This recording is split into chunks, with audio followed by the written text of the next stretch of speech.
একাদশ শ্রেণীর নতুন ইংরেজি সিলেবাসটা দেখে কি একটু ঘাবড়ে যাচ্ছেন?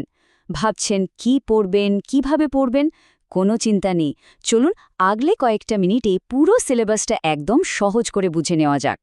বছরের শুরুতে যখন নতুন সিলেবাস হাতে আসে তখন একটু দিশেহারা লাগাটা কিন্তু খুবই স্বাভাবিক।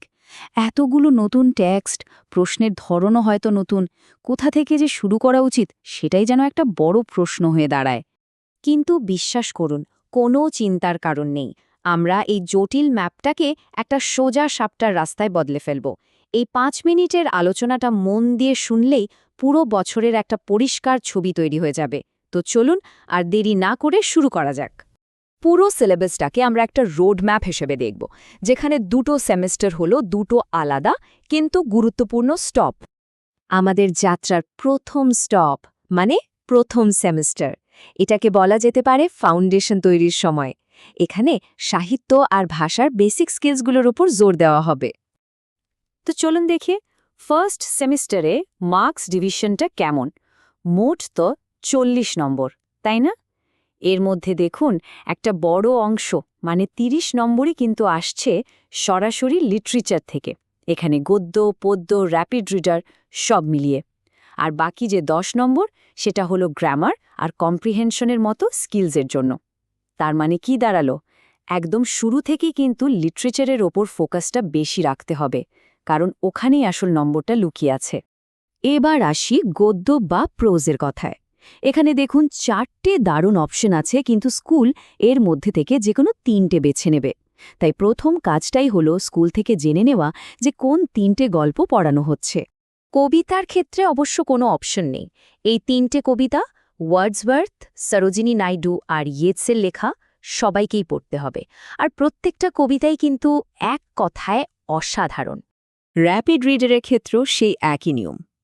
শেক্সপিয়ারের ক্লাসিক নাটক থেকে শুরু করে কেট শোপিন বা সাকের মতো লেখকের ছোট গল্প মিলিয়ে মোট 5টা অপশন। স্কুল এখান থেকেও যে কোনো 3টি সিলেক্ট করবে। আচ্ছা, এবার স্কিলস সেকশনটা একটু ভালো করে দেখা যাক। ফার্স্ট সেমেস্টারের গ্রামার কিন্তু টেক্সচুয়াল। এর মানে কি?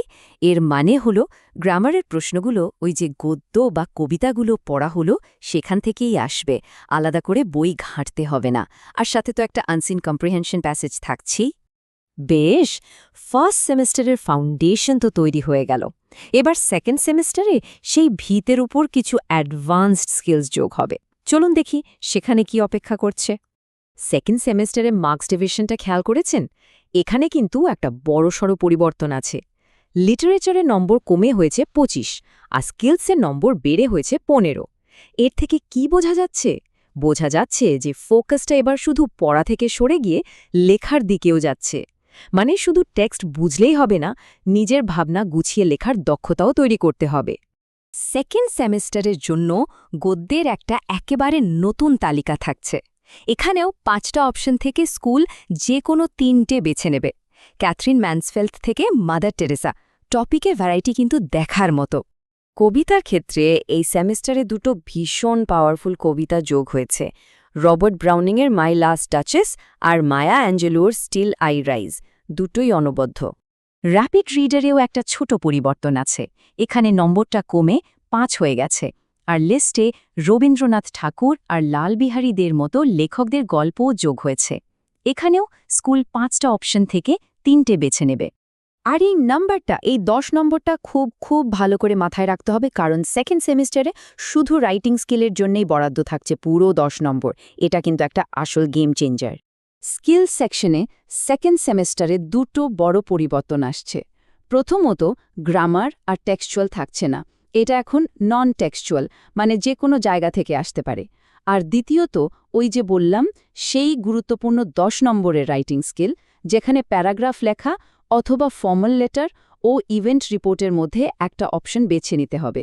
চলুন এবার দুটো সেমেস্টারকে পাশাপাশি রেখে দেখি, তাহলে পুরো বছরের জার্নিটা আরও পরিষ্কার হয়ে যাবে, তাই না? স্ক্রিনে দেখুন বাঁ দিকে ফার্স্ট সেমেস্টার আর ডান দিকে সেকেন্ড সেমেস্টার। এক ঝলকেই কিন্তু বোঝা যাচ্ছে ফোকাসটা কিভাবে ধীরে ধীরে বদলে যাচ্ছে। তাহলে আসল পার্থক্যগুলো কি কি? এক কথায় বললে, ফার্স্ট সেমেস্টারের মূল স্কিল হল আনসিন কম্প্রিহেনশন, আর সেকেন্ড সেমেস্টারে সেটা হয়ে যাচ্ছে ক্রিয়েটিভ রাইটিং। ফার্স্ট সেমিস্টারের গ্রামার টেক্সট নির্ভর, সেকেন্ড সেমিস্টারেরটা একদম আলাদা। আর সবথেকে বড় কথা, নম্বরের ফোকাসটা লিটারেচার থেকে সরিয়ে এসে রাইটিংয়ের ওপর অনেক বেশি গুরুত্ব দিচ্ছে। তাহলে এই নতুন সিলেবাসে ভালো ফল করার চাবিকাঠিটা ঠিক কি? আসুন কয়েকটা সহজ ধাপে পুরো ব্যাপারটা বুঝে নিই। সাফল্যের জন্য শুধু এই 4টে স্টেপ মাথায় রাখলেই হবে। 1. সবার আগে স্কুল থেকে জেনে নিতে হবে কোন কোন অপশনাল টেক্সটগুলো সিলেক্ট করা হয়েছে, এটা কিন্তু খুব জরুরি। 2. সেমিস্টারের গ্রামার যেহেতু আলাদা, তাই প্র্যাকটিস করার স্টাইলটাও আলাদা হতে হবে। 3. সেকেন্ড সেমিস্টারের জন্য রাইটিং সেকশনটা কিন্তু প্রায়োরিটি লিস্টের একেবারে ওপরে রাখতে হবে। আর 4. নম্বর বিভাজনের এই যে পরিবর্তনগুলো, এগুলো মাথায় রেখে প্রস্তুতি নিতে হবে। এই 4টে জিনিস খেয়াল রাখলেই দেখবেন পুরো ব্যাপারটা অনেক সহজ হয়ে গেছে। সিডনি জে হ্যারিসের একটা খুব সুন্দর কথা আছে, শিক্ষার আসল উদ্দেশ্য হল আয়নাগুলোকে জানালায় পরিণত করা।